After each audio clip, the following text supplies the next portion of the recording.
उड़ीसा से गांजा लाकर महिला कर रही थी तस्करी। पुलिस ने दबिश देते हुए आरोपी महिला को दबोचा। 5 किलो 835 ग्राम गांजा बरामद। जबलपुर की पुलिस अधीक्षक संपत उपाध्याय के आदेशानुसार समस्त थाना प्रभारियों को थाना क्षेत्र में अवैध नशे के कारोबार में लिप्त आरोपियों के विरुद्ध सख्त कार्रवाई के निर्देश के तहत अभियान चलाने के आदेश जारी किए गए हैं। इसी कड़ी में गढ़ा थाना पुलिस ने कार्रवाई करते हुए महिला गांजा तस्कर को दबिश देते हुए गिरफ्तार कर एनडीपीएस एक्ट के तहत मामला दर्ज किया है। जहां गढ़ा थाना पुलिस को विश्वसनीय मुखबिर के जरिए सूचना मिली थी कि एक महिला गंगा सागर तालाब के पास बड़ी मात्रा में मादक पदार्थ गांजा की तस्करी कर रही है।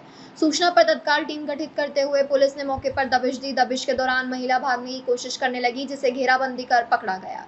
वहीं नाम पता पूछे जाने पर उक्त महिला ने अपना नाम यशोदा ठाकुर निवासी शारदा चौक का होना बताया।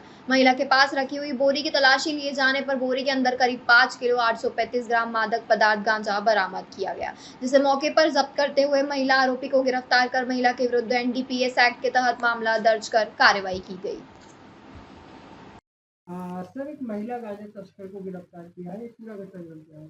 आज थाना गढ़ा में विश्वसनीय मुखबिर के द्वारा सूचना दी गई कि यशोदा ठाकुर नाम की महिला अपने पास गांजा रखे हुए है, जिस पर वरिष्ठ अधिकारियों को अवगत कराया गया और टीम गठित करके गंगा सागर तालाब के पास दबिश दी गई, जो महिला के कब्जे से 5 किलो 835 ग्राम गांजा बरामद किया गया है। एनडीपीएस एक्ट के प्रावधानों के तहत वैधानिक कार्रवाई की गई है। आरोपिया को गिरफ्तार किया गया है। आरोपिया के आपराधिक रिकॉर्ड के संबंध में जानकारी प्राप्त की जा रही है। आरोपिया शारदा चौक शिव किराना स्टोर के पास की रहने वाली है। गांजे की कीमत क्या है सर? गांजा 5 किलो 835 ग्राम, इसकी बाजारू कीमत जो है लगभग 90,000 रुपये है। पूछताछ में क्या सामने आया, किसके लिए गांजा लेके आई थी? महिला ने बताया कि वो गांजा उड़ीसा से लेकर आई थी और गांजा स्वयं के द्वारा विक्रय करने के लिए लाया गया था। किन धाराओं पे मामला पंजीबद्ध किया है? महिला के विरुद्ध धारा 8/20 एनडीपीएस एक्ट के तहत कार्रवाई की गई है। उप निरीक्षक योगेन सिंह। वाहन चेकिंग के दौरान आरक्षक को बदमाशों ने धमकाया, पकड़ी कॉलर। सदर चौपाटी में हुई झूमा झपटी का वीडियो हुआ वायरल। वाहन चेकिंग के दौरान आरक्षक के साथ नशे में चूर बदमाशों ने अभद्रता करते हुए धमकाते हुए कॉलर पकड़ ली। इसके बाद झूमा झपटी कर फरार हो गए, जिसका वीडियो सोशल मीडिया में शनिवार शाम 6 बजे से वायरल हो गया। वहीं पुलिस ने उपद्रव मचा रहे आरोपियों पर कार्रवाई की। जानकारी के मुताबिक सदर चौपाटी में 3 लोग पहुंचे जो शराब के नशे में धुत थे। वहीं बताया जा रहा है कि आरोपियों को बीएस की धाराओं के साथ अपराध दर्ज किया गया। अभद्रता कर हाथापाई करने के साथ मारपीट कर दी और आरक्षक की कॉलर पकड़ ली। सूचना मिलते ही अति पुलिस अधीक्षक भी मौके पर पहुंच गए। सूचना पर पुलिस बल पहुंचा और युवकों को गिरफ्तार कर थाने लाया गया, जहां उनके खिलाफ आगे की कार्रवाई की गई। जिसमें आरक्षक के साथ मारपीट की जा रही है। उक्त वायरल वीडियो 28-29 जून दरमियानी रात की सदर चौपाटी के पास का है, जिसमें वाहन चेकिंग की जा रही थी। ये 3 सवारी लड़के थे, इनको रोका गया और मोबाइल से भी ये बात कर रहे थे। तो ये इनको जब चालान करने के लिए रोका गया तो ये आरक्षक से झूमा झटकी करने लगे। तत्काल इनको एहतियातन प्रतिबंधात्मक कार्रवाई कर धारा 170 भारतीय न्याय सुरक्षा संहिता के तहत इनको गिरफ्तार कर जेल भेजा गया। साथ ही 185 मोटर व्हीकल एक्ट के तहत भी इनकी कार्रवाई की गई है और इनके रिकॉर्ड भी खंगाले जा रहे हैं। आगे इनके ऊपर कड़ी प्रतिबंधात्मक कार्रवाई की जाएगी। सर, ये कहाँ की घटना है? ये सदर चौपाटी के सामने की घटना है। जबलपुर के रानी दुर्गावती विश्वविद्यालय में एक और अनोखा कारनामा सामने आया है, जहां एक ही परीक्षा के 2 अलग-अलग प्रश्न पत्रों को विद्यार्थियों के बीच बांटा गया। जैसे ही इस बात की भनक एनएसयूआई छात्र संगठन को लगी, बड़ी संख्या में छात्र नेता पैरों की माला पहनकर रानी दुर्गावती विश्वविद्यालय प्रांगण में प्रदर्शन करने इकट्ठे हो गए। लगे प्रदर्शन करने वाले छात्रों ने आरोप लगाया है कि विश्वविद्यालय के कुलपति की अनदेखी के चलते छात्र विरोधी क्रियाकलाप विश्वविद्यालय में लगातार किए जा रहे हैं। इधर पीड़ित छात्रों ने जानकारी देते हुए बताया कि उनके इकोनॉमिक्स के पेपर में 2 तरह के प्रश्न पत्रों को वितरित किया गया। इतना ही नहीं, उनसे जो सवाल पूछा गया था वह आउट ऑफ कोर्स था। छात्रों की मांग है कि या तो फिर से एग्जाम कंडक्ट कराया जाए या फिर उक्त प्रश्न का पूरा नंबर छात्रों को दिया जाए। इधर विश्वविद्यालय प्रबंधन ने भी छात्रों की मांग को ध्यान में रखते हुए जांच दल द्वारा जांच किए जाने की बात कही है। उन्होंने आश्वासन दिया है कि जो भी निर्णय होगा वह केवल छात्र हित में होगा।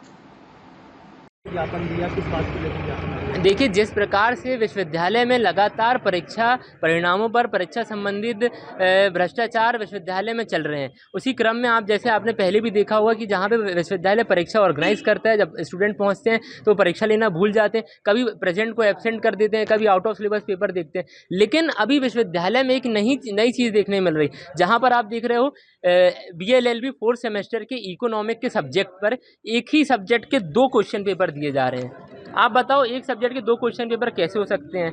एक जो पेपर सही है एक उनका पेपर जो सही है वो ये आपके सामने है, और एक जो पेपर गलत है वो जो आउट ऑफ सिलेबस है। ये देखो जहाँ पे लिखा है explain the multiplier in detail, explain the accelerator in detail, जिससे BA LLB का कोई ताल्लुक ही नहीं है। इसका जो रियल पेपर हैगा वो आप देख सकते हैं कि जहाँ पे ये the discuss the classical theory of employment, explain in detail the employment theory of Keynes, जो रियल पेपर है। एक ही सब्जेक्ट के 2 क्वेश्चन पेपर कैसे बनाए जा रहे हैं। लगातार हम अपनी मांगों को लेकर के यहाँ विश्वविद्यालय में पहुँचते हैं, लेकिन इस पर कोई कार्रवाई नहीं होती। हम विश्वविद्यालय को चिता के जा रहे हैं। अगर 1 हफ्ते के अंदर विश्वविद्यालय पे इस पर कड़ी कार्रवाई नहीं की जाती है, छात्रों को जनरल प्रमोशन या इकोनॉमिक्स का पेपर दोबारा नहीं लिया गया, पूरे विश्वविद्यालय की तालाबंदी करेंगे, जिसकी संपूर्ण जवाबदारी शासन प्रशासन की होगी। ये जो पेपर बनाया गया है, एक ही दिन अलग-अलग पेपर, एक ही साथ में ही अलग-अलग? ये एक ही दिन पर पेपर था इकोनॉमिक्स का, BA LLB 4th सेमेस्टर के सारे स्टूडेंट्स का, जिसमें आधे बच्चों को अलग पेपर दिया गया आउट ऑफ सिलेबस, आधे बच्चों को। आप बताओ ऐसी गड़बड़ी कैसे हो सकती है? परीक्षा पेपर तो एक ही आप प्रिंट करेंगे, लेकिन 2 पेपर आप कैसे कर रहे हैं? मतलब कहीं ना कहीं विश्वविद्यालय की कर्मचारियों की कोई सांठगांठ होगी इस पर, हम तो यही जानेंगे। अचलनाथ, रानी दुर्गावती विश्वविद्यालय प्रभारी, NSUI, जबलपुर, मध्य प्रदेश। हाँ सर, जो हमारा क्वेश्चन गलत आया है उस पर या तो हमें फुल मार्क्स मिलने चाहिए या तो दोबारा से पेपर हो, क्योंकि इससे जितने भी हमारे पहले पेपर हुए इसमें कभी भी ऐसा नहीं हो कि 2 सेट में पेपर आ रहे हैं। कोई बोर्ड एग्ज़ाम तो है नहीं कि बोर्ड एग्ज़ाम जैसे 2 सेट में आ रहे हो तो बच्चे समझ जाएं। एक तो पुराने सिलेबस का क्वेश्चन दिया, और अगर पुराने सिलेबस का क्वेश्चन दिया है तो फिर आपको पहले आकर बताना चाहिए। हमें वहाँ पर जब हमारे एग्ज़ाम सेंटर में लास्ट में आकर पता चला कि क्वेश्चन जो है आपको दोबारा से करना पड़ेगा, आपका जो क्वेश्चन पेपर है वो गलत है। तो हमारी तो यही रिक्वेस्ट है कि या तो कोई वो दोबारा से वो पेपर या तो प्रमोट कर दिया जाए बच्चों को। ऋषिका यादव। वो हम लोग का इकोनॉमिक्स का जो पेपर था उसमें यूनिट 2 का आउट ऑफ सिलेबस आया है। पूरा सिलेबस सेम था but unit 2 out of syllabus थी। 2 सेट पेपर दिए गए हैं। हम लोग की क्लास में अलग सेट पेपर था और दूसरी अदर क्लासेस में अलग सेट पेपर था। तो हम लोग को रॉन्ग क्वेश्चन पेपर दिया गया है और सबको राइट वाला दिया गया है। तो बस उसी के उसमें कि हम लोग को 16 मार्क्स चाहिए उस यूनिट 2 के। एक ही सब्जेक्ट के 2 पेपर बनाए? हाँ, सेट पेपर अलग अलग थे, अलग अलग मतलब सिलेबस सेम था बट जो रॉन्ग पेपर था उसमें यूनिट 2 का सिलेबस गलत था, आउट ऑफ सिलेबस आ गया था वो। रीति यादव। को लेकर के कुछ आपत्तियां ली हैं और इसके लिए जो इसके जो विषय विशेषज्ञ की जो समिति है उसके समक्ष में संपूर्ण प्रकरण रखा जाएगा और विद्यार्थी हित में ही निर्णय लिया जाएगा। इतनी बड़ी छूट कैसे होगी कि एक ही क्लास से 2 पेपर बनाए गए? संबंधित समिति इसका परीक्षण करेगी तभी इसके बारे में कुछ बताया जा सकता है। कैसे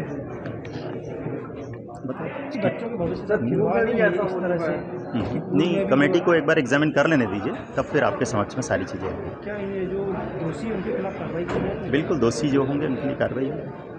अब ये बच्चों का भविष्य नहीं, बच्चों ने 2 ऑप्शन दिए हैं कि वो वाला जो प्रश्न पत्र है उसको छोड़ करके जो है मूल्यांकन हो या कि दोबारा प्रश्न पत्र की परीक्षा हो।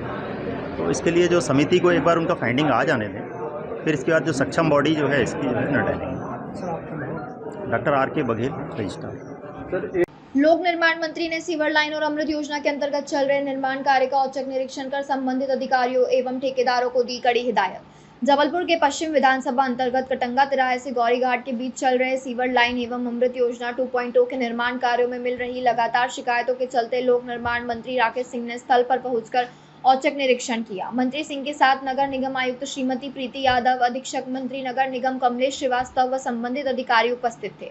मंत्री श्री सिंह ने कहा, जनता की सुविधा के लिए सरकार की मंशा के अनुरूप शहर में विभिन्न विकास कार्य हो रहे हैं। इनमें ही सीवर लाइन का कार्य जो पूरे शहर में हो रहा है, इसको लेकर शहर में लोग काफी परेशान हैं। सीवर लाइन के साथ ही इस मार्ग में अमृत योजना 2.0 के तहत पाइपलाइन विस्तारीकरण का कार्य भी हो रहा है। इन दोनों कार्यों में लेट लतीफी के साथ ही कार्य की गुणवत्ता पर भी शिकायतें प्राप्त हो रही थी, जिनमें प्रमुख रूप से सीवर लाइन डालने के बाद जो रिस्टोरेशन का कार्य किया जा रहा है उसमें मिट्टी और मलबा डालकर उसे किया जा रहा था। शिकायत मिलने पर तय किया कि मौके पर जाकर निरीक्षण करना चाहिए।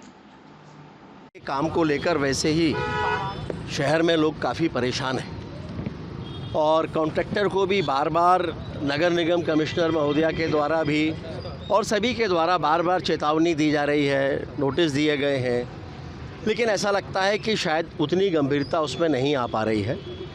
सोच ये थी कि ये काम लंबे समय से रुका हुआ है तो एक बार ये काम किसी भी तरह से ठीक से पूरा हो जाए और इसीलिए बार बार समझाइश के साथ में उसको काम कराने की कोशिश हो रही थी।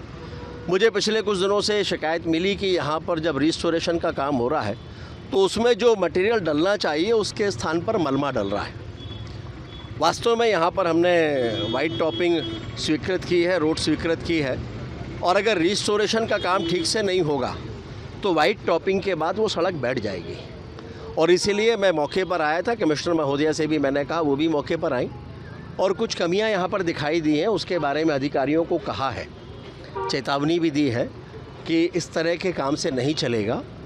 और हम उम्मीद कर रहे हैं कि इस काम को ठीक करने की कोशिश नगर निगम के अधिकारियों के द्वारा किया जाएगा ताकि रिस्टोरेशन ठीक से हो जाए और उसके बाद जब वाइट टॉपिंग की रोड डलेगी तो उसमें किसी तरह का नुकसान ना हो।